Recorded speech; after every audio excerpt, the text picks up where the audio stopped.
So today we're going to talk more about symbolism. Do you remember in our last video we were talking about Hinduism and symbolism. Do you remember what's a symbol? Yeah. What's a symbol? It's something that shows something. Very good. It's an object or a shape that is used to represent another object, another shape or another deeper idea. Now, if you all remember, I'm sure you remember about the lotus and the peacock, and now we're going to talk about some more symbols.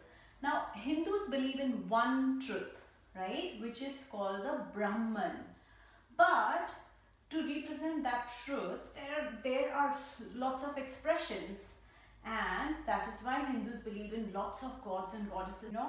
Everybody has different interests, so that's why we have so many gods and goddesses. So you choose what you like and you pray according to your liking.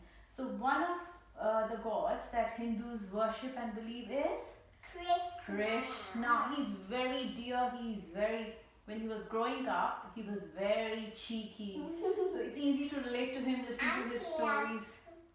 He loves butter, and absolutely, and I'm sure a lot of us love butter. So we're going to talk about Krishna and some of the symbols associated with him. So if you see the first picture, he's with a cow. And if you see most of the pictures of Krishna, you will always see him next to a cow. So why does Krishna love cows? There's a reason behind it. Long back, maybe more than 10,000 years ago,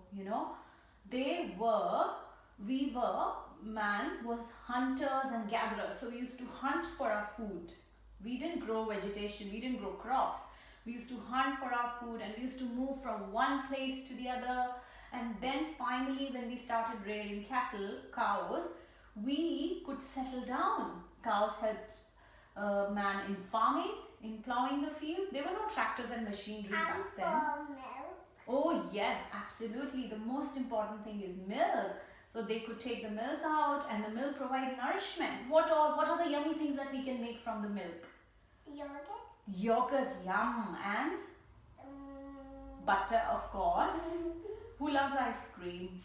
Yes, so many yummy things they could make from the milk, and man could finally settle down. And then that is why Hindus have an extreme sense of gratitude towards cow, that thanks for settling us down, thanks for providing milk and nourishment, and that is why we love and respect them, and that is why Krishna is also shown next to a cow, loving a cow. Also, Hindus believe God is in everything and everyone, even in a cow, the gentle creature, cow. Have you noticed that Krishna's pictures or idols are mostly shown blue, right? Dark color or blue color. Do you know why Krishna is shown as blue? No. Okay, can you look around and see something which is massive, vast, which is everywhere? Sky. Yes, and what's the color of sky as we see it, as we perceive it? Blue. Blue, and sky is everywhere. That is why Krishna and many other Indian gods are depicted as blue, because because we believe in the thought that God is everywhere, like the sky is. Even God is us. Yes, God is in our hearts. Flute. Have you seen Krishna is always playing a flute? Now, what does flute represent? Now, flute is normally made from bamboo. The flute that Krishna plays is made from bamboo, and that we have a bamboo plant in the garden. Have you seen it? And bamboos are usually hollow, so they have a hole in them. So you can play Krishna's flute. Now, what is the significance? What is the symbolism behind the flute? Okay, I'm going to give you this flute. Try and play this flute. Okay?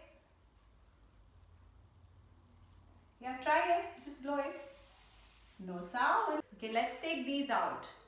1, 2, 3. Now try and play the flute. Very nice.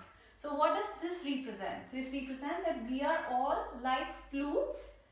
Our hearts is like flute, and there are lots of blockages that we have in our mind. Now what's that blockage or bad thought? One bad thought could be, I can only be happy if I have lots of toys. Is that true? No. One bad thought or negative thought or wrong thought could be that, oh, that's too difficult. I can never do it. So we have a lots of blockages, but if we remove those negative thoughts or blockages, then the divine or God or goodness can flow through us and play through us, which means we can be our best selves. Lastly, I'm going to talk about Janmashtami. Now, because Hindus love Krishna and in lots of homes you'll see Krishna idols, that is why Krishna's birthday, which is Janmashtami, is celebrated with lots of enthusiasm and vigor. And also it is a day to remind us of Krishna. Krishna used to be very loving, very caring, very brave. A lot of his friends were very poor, Krishna's friends. But he shared. Yes, he loved butter. So whenever he got lots of butter, did he eat alone? Share with all his friends, especially the friends who didn't have that, they were poor. Yeah, so that reminds us to share. Not the grown-up soup. The grown made that.